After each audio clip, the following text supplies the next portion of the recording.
అందరికీ నమస్కారం అండి. మీ బారిస్టర్ పార్వతీసానండి. రండి రండి. 10వ తరగతి ఉపవాచకం చదివిన ప్రతి ఒక్కరికి అక్క గుర్తుతూనే ఉంటా. ఏంట్రా పిల్లలు నా కోసం బాగా ఎదురు చూస్తూ ఉన్నట్టున్నారు. కలిసి చాలా రోజులయ్యింది కదూ. ఏమాత్రం ఆలస్యం చేయకుండా మొదలు పెట్టేద్దాం. అభంతా దద్దరల్లేటట్టు మోగుతున్న కరతాళ ధ్వరుల మధ్యను ఇక నేను లేవాలి కాబోలు భగవంతుడా అనుకుంటూ ఈ జనసమూహం ముందు, ఈ విద్యాధికుల ఎదుట, ఈ విద్వజ్జన సమక్షమందు నేను నిలబడి వారికి మల్లేనే చొక్కా కండువా సవరించుకొని మహామేధావిలా ముఖం పెట్టి గంభీరోపన్యాసం ప్రారంభిస్తే ఎంత హాస్యాస్పదంగా ఉంటుందో అనే ఊహ కలిగి నాకు నవ్వొచ్చింది. తలచుకుని సభలో శబ్దం సర్దుకునే వరకు నన్ను క్షమించండి, నేను సిద్ధంగా ఉన్నాను. అలాగే కూర్చుని మళ్లీ ముఖంలోకి గాంభీర్యం తెచ్చుకుని లేచి నిలబడ్డాను. నేను లేవగానే జనం మళ్లీ కరతాళ ధ్వనులు చేశారు. దానితో మళ్లీ సిగ్గుపడి నన్నావహిస్తున్న పిరికితనాన్ని వెనక్కు నెట్టి సభాయై నమః అన్నాను. దానితో పూర్తిగా సభలో నిశ్శబ్దం ఏర్పడ్డది. మొన్నను హైస్కూల్లో నాతోనూ నా వెనుకనూ చదువుకున్న విద్యార్థుల ఎదుట, నాకు విద్య నేర్పిన ఉపాధ్యాయుల ఎదుటను నిలబడి మాట్లాడ్డానికే గజగజలాడిపోయి ఏదో నాకు తోచిన కబుర్లు కొన్ని చెప్పి బయటపడ్డాను. ఈనాడు మహా విద్వాంసులు, న్యాయశాస్త్ర నిష్ణాతులు, వయస్సులోనూ అనుభవంలోనూ పండిన పండితుల సమక్షమందు నిలబడి నేనేం చెప్పను? ఏ విషయాన్ని గురించి మాట్లాడ్డానికి నాకు అర్హత ఉన్నది?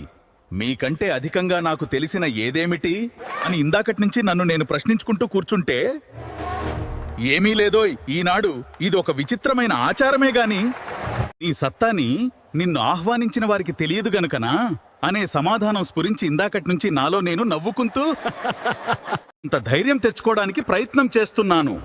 నా చేతను ఈ సని చేయిస్తున్నది మీరే గనుక పిల్లవాళ్ల ఆటలు అవకతవకలు పెద్దలు చూచి ఆనందించున్నట్టుగానే మీరు కూడా నా మాటలలోని అసందర్భాలు, అవకతవకలు మన్నిస్తారని ఆశిస్తాను. నేను ఇక త్వరలోనే మీలో ఒకడిగా బహుశా ఈ కోర్టులోనే న్యాయవాద వృత్తి అవలంబిస్తానేమో. అప్పుడెన్నో విషయాలు మీ దగ్గర ఎలాగూ నేర్చుకోవలసి ఉంటుంది.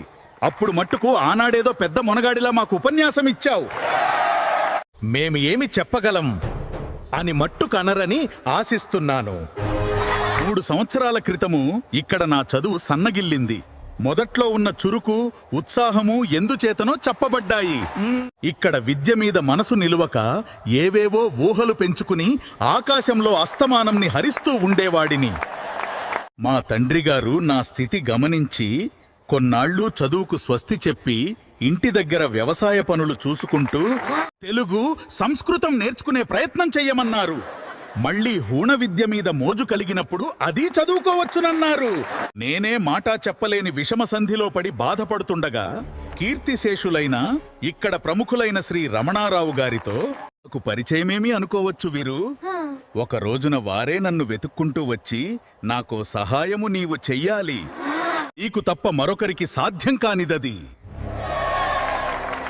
ఇక్కడ కొన్ని రాజకీయ సభలు ఏర్పాటు చేయదలుచుకున్నాము.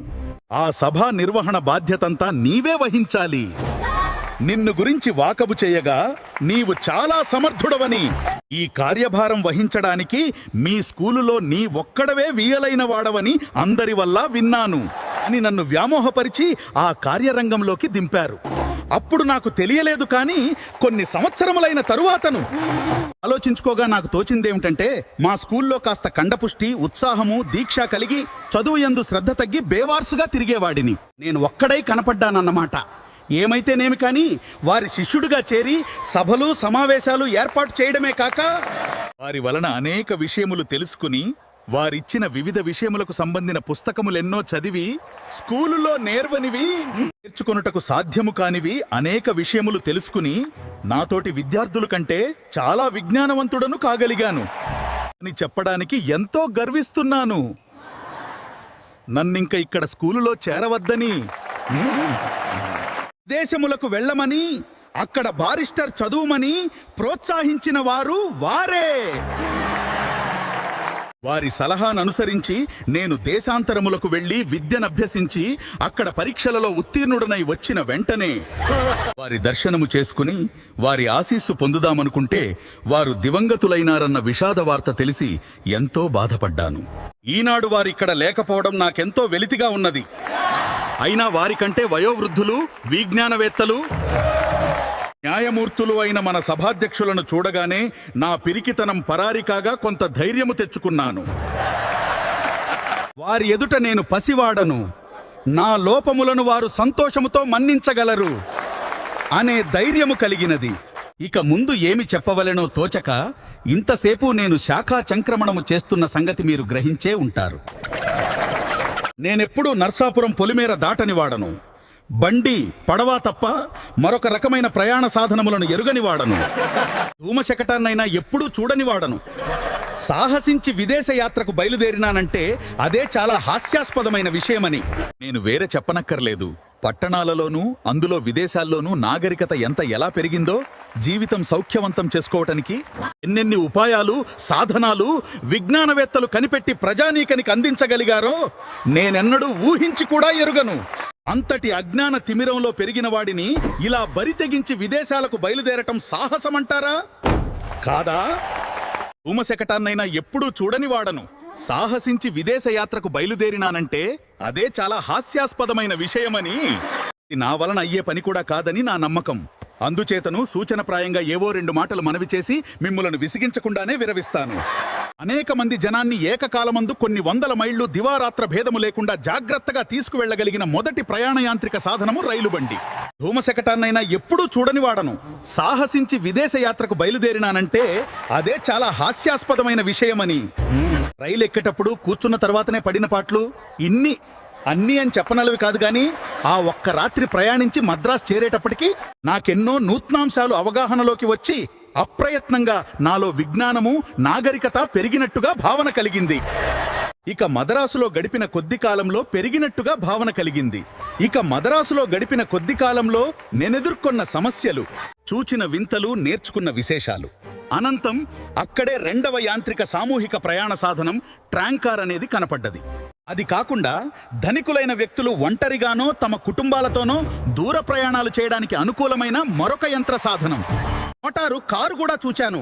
ఆనాడు నాతో టైలర్ హైస్కూల్లో ఉన్న విద్యార్థులందరిలోనూ ఇటువంటి అద్భుతమైన మానవ నిర్మితమైన ఈ యాంత్రి సాధనములను చూచిన వారిలో ప్రథముడను నేనే అనుకుంటాను. అందుకానాడు నేను కొంచెం గర్వించి ఉంటాను కూడాను. మన దేశంలోనే ఆంగ్లము, తెలుగు కాక ఇతర భాషలు, జాతులు ఉన్నవని వినడమే కాని నాడు ప్రత్యక్షంగా మద్రాసులో అరవగోడు వినే వరకు మన భాష రాని చోట మెలగడం కొంచెం కష్టమేనని తెలుసుకున్నాను. ఇక ముందు ముందు కూడా అనేక దేశాలలో నుంచి ప్రయాణం చేస్తుంటే అలాగా అనుకున్నాను. మొగల్తుర్రులోనూ నర్సాపురంలోనూ ఉన్న కట్టడాలు, మేడలు, దేవళాలు చూచి సంభ్రమాశ్చర్యాలతో వాటి ఎదుట నిలబడిపోయేవాణ్ణి. ఇక మద్రాసులో ఉన్న ఉన్నత భవనాలు, అత్యున్నత దేవాలయ శిఖరాలు చూచినప్పుడు నా ఆనందానికి ఆశ్చర్యానికి మేరలేకపోయింది. ఏ దేశములోనైనా ఇంతకన్నా విశాలములు, ఉన్నతములైన ప్రసాదములు కాని, సుందరములైన దేవాలయములు గాని, విశాలములైన రాజమార్గములు గాని ఉంటవా అనిపించింది. ఈ భావం నా ప్రయాణము సాగిన కొద్దీ కొత్త కొత్త ప్రదేశాలు చూచిన కొద్దీ ఒకదాన్ని మించి ఒకటెప్పుడూ ఉంటుంది అని తెలుసుకున్నాను. ఎంత సౌందర్యం చూచిన సౌందర్యానికదే పరమవధి అనుకోవడానికి వీల్లేదనిపించింది.